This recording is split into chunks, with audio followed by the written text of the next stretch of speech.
Ready ನಮ್ಮ ಆಗು ಹೊರಗೆ ಹಸ್ಬೆಂಡು ಕರ್ಕೊಂಡು ರೆಡಿ ಹೋಗ್ತೀನಿ. ಆಗು ಹೊರಗೆ ಕರ್ಕೊಂಡು ಹೋಗ್ತೀನಿ ಅಂದ ತಕ್ಷಣ ನಾವು ಫುಲ್ಲು ಜೋಶಲ್ಲಿ ರೆಡಿ ಆಗ್ಬಿಟ್ವಿ. ಫಸ್ಟ್ ಟೈಮ್ ಈ ರೀತಿ ಸರ್ಪ್ರೈಸಿಂಗಾಗಿ ವಿಸಿಟ್ ಮಾಡ್ತಿರೋದು ನಾವು. ಯಾವತ್ತೂ ಅವ್ರು ಸರ್ಪ್ರೈಸೇ ಕೊಟ್ಟಿರಲಿಲ್ಲ.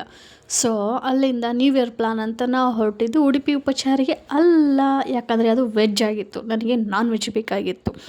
ಸೊ ಪ್ಲ್ಯಾನ್ ಇರೋದು ನಾವು ನಾನ್ ವೆಜ್ ತಿನ್ನೋಕೆ ಹೋಗಬೇಕು ಅಂತ. ಸರ್ಪ್ರೈಸಿಂಗ್ಲಿ ನ್ಯೂ ಇಯರ್ ಪ್ಲ್ಯಾನ್ ಅಲ್ವಾ. ಸೊ ಹಂಗೆ ಟ್ರಾವೆಲ್ ಮಾಡ್ಕೊಂಡು ಹೋಗ್ತಾ ಇದ್ವಿ. ಎಲ್ಲಿ ಅಂತ ನನಗೂ ಮೋಸ್ಟ್ಲಿ ಗೊತ್ತಿರಲಿಲ್ಲ, ಅವ್ರದ್ದು ಸೀಕ್ರೆಟ್ ಪ್ಲ್ಯಾನ್ ಆಗಿತ್ತು. ಸೊ ಅಲ್ಲಿಂದ ನಾವು ಬಂದಿದ್ದೆ ತಿರುಮಲ ಫ್ಯಾಮಿಲಿಗೆ. ಸೊ ತಿರುಮಲ ಪ್ಯಾಲೇಸಿಗೆ ಬಂದು ತುಂಬ ಚೆನ್ನಾಗಿದೆ ಬ್ಯಾಕ್ಗ್ರೌಂಡ್ ಮಾತ್ರ. ನನಗೆ ತುಂಬ ದಿನದಿಂದ ನೋಡ್ತಿದ್ದೆ, ಬಟ್ ಇದ್ರೊಳಗಡೆ ಹೋಗೋಕೆ ಆಗಿರಲಿಲ್ಲ. ಅಲ್ಲಿಂದ ನೋಡಿ ಎಂಟೈರ್ ಡಿಸೈನ್ ಎಷ್ಟು ನೀಟಾಗಿ ಮಾಡಿದ್ದಾರೆ ಅಂತ ಸಖತ್ತಾಗಿ ಇಷ್ಟ ಆಯಿತು. ನಾನು ಬರೀ ಹೊರಗಡೆಯಿಂದ ಮಾತ್ರ ಇದನ್ನು ನೋಡಿದ್ದಿದ್ದು. ಸೊ ಒಳಗಡೆ ಯಾವತ್ತೂ ಹೋಗಿರಲಿಲ್ಲ. ಸೊ ಅಂದ್ಕೊಂಡಿರಲಿಲ್ಲ ಒಂದಿನ ಇವರು ಈ ಥರ ಕರ್ಕೊಂಡು ಬರ್ತಾರೆ ಅಂತ.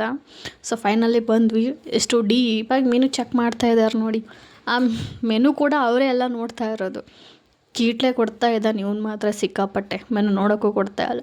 ಸೊ ಅಲ್ಲಿಂದ ನಾವು ಏನು ಆರ್ಡ್ರ್ ಮಾಡಿದ್ವಿ, ನಾನ್ ವೆಜ್ ಎಲ್ಲ ತಿಂದ್ಕೊಂಡು ಎಂಜಾಯ್ ಮಾಡಿಕೊಂಡು ಸೊ ಕೊನೆಗೆ ನಾವು ಹೊರಟ್ವಿ ಮನೆ ಕಡೆಗೆ.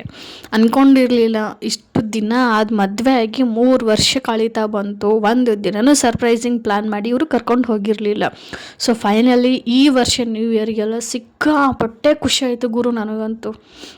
ಸೊ ಫೈನಲಿ ನಾನು ಅಂದ್ಕೊಂಡಿರೋಂಥದ್ದು ಒಂದು ದಿನ ಬರುತ್ತೆ ಅಂತ ನನಗೆ ಗೊತ್ತೇ ಇರಲಿಲ್ಲ. ಓಕೆ, ಅಷ್ಟೊಂದೆಲ್ಲ ಎಂಜಾಯ್ ಮಾಡಿಕೊಂಡು ಹಾಗೆ ನೈಟಲ್ಲಿ ಲೈಟ್ ಗೀಟೆಲ್ಲ ನೋಡಿಕೊಂಡು ಕೂಲಾಗಿರೋ